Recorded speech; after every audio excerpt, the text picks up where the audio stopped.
Баршаңызға сәлем достар, менің каналыма қош келдіңіздер.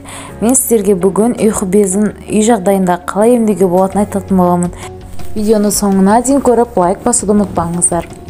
Бойыңызды дендеген аурудан 10 күнде құлан таза айығасыз. Егер сіздің ұйқы безіңіз ауырса, оның соңы панкреатитке ұласады. Ол тез жазылмайды, емде ұзақ уақытты қажет етеді. Бірнеше дәрілердің тізіміне қоса арнайы диетада ұсынылады. Сіздің сүйікті тағамдарыңыздың кейбірінен бас тартқаныңыз келмесе, халықтық жолмен дертіңізге дауа таба аласыз. Ол үшін мына 4 емді қолдансаңыз болғаны. Ауруыңыздан әп-сәтте айығасыз.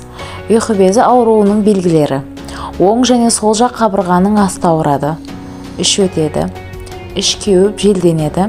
Жиі кекіру мазалайды және де жүрек айниды. Егер сізді осы белгілер мазаласа, уақыт оздырмай тексеріліңіз. Қажетті ем шараларын жүргізуді кейінге қалдырмаңыз.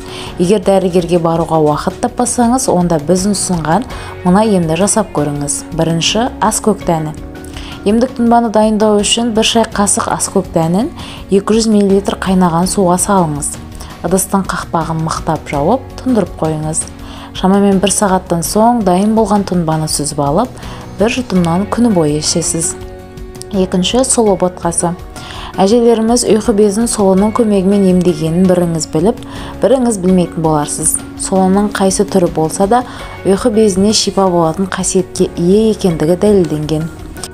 Ем үшін 1 литр суды отқа қойыңыз. Қайнап шыққан соң жарты кесе сұлы ұнтағын салыңыз. Баяу отта 10-15 минуттай қайнату керек. Белгіленген уақыттан соң отын өшіріп, ыдыстың қақпағын жауып қойыңыз. Дайын болған ботқаны таңғы асқа жейсіз. Емді күніне таңертең 1 апта үзбей жүргізіңіз.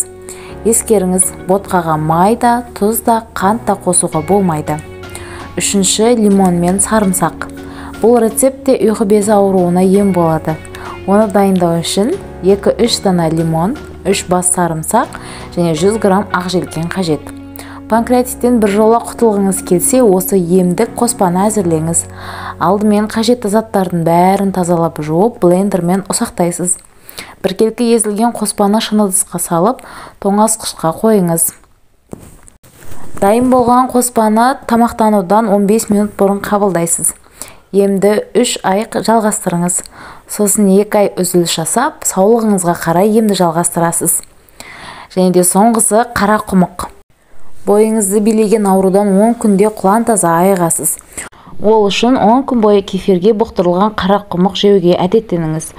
Ботқаны дайындау үшін 1 стакан қара құмық жармасына жарты литр кефир құясыз. Қақпағын жауып түнге қалдырыңыз. Таңертең дайын болған қара құмықты таңғы асқа жейсіз. Егер тым көп тамақ жеуге үйренбеген болсаңыз, бұл мөлшерді 2-ге бөліп, таңертең және кешке жеуге де болады. 10 күннен соң емді тоқтатасыз. Арада 10 күн өткізіп, қажет болса тағы қайталаңыз. Бұл әдісті қолданғаннан кейін 2-3 күнде оң нәтижесін көресіз. Қабырға астының ауырғаны басылып, өзіңізді жайлы сезінесіз. Сонымен қатар, үлкен дәреткеде қалыпты барып жүргеніңізді байқайсыз. Әрі теріңіз тегістеліп, бетіңіз тазарады. Осынау сұлулыққа ие болғыңыз келсе, бұл әдісті байқап көріңіз. Достар, осымен видеоның соңына да келдік. Видео сіздерге ұнады деген ойдамын. Каналға тіркеліп, лайк басуды ұмытпаңыздар.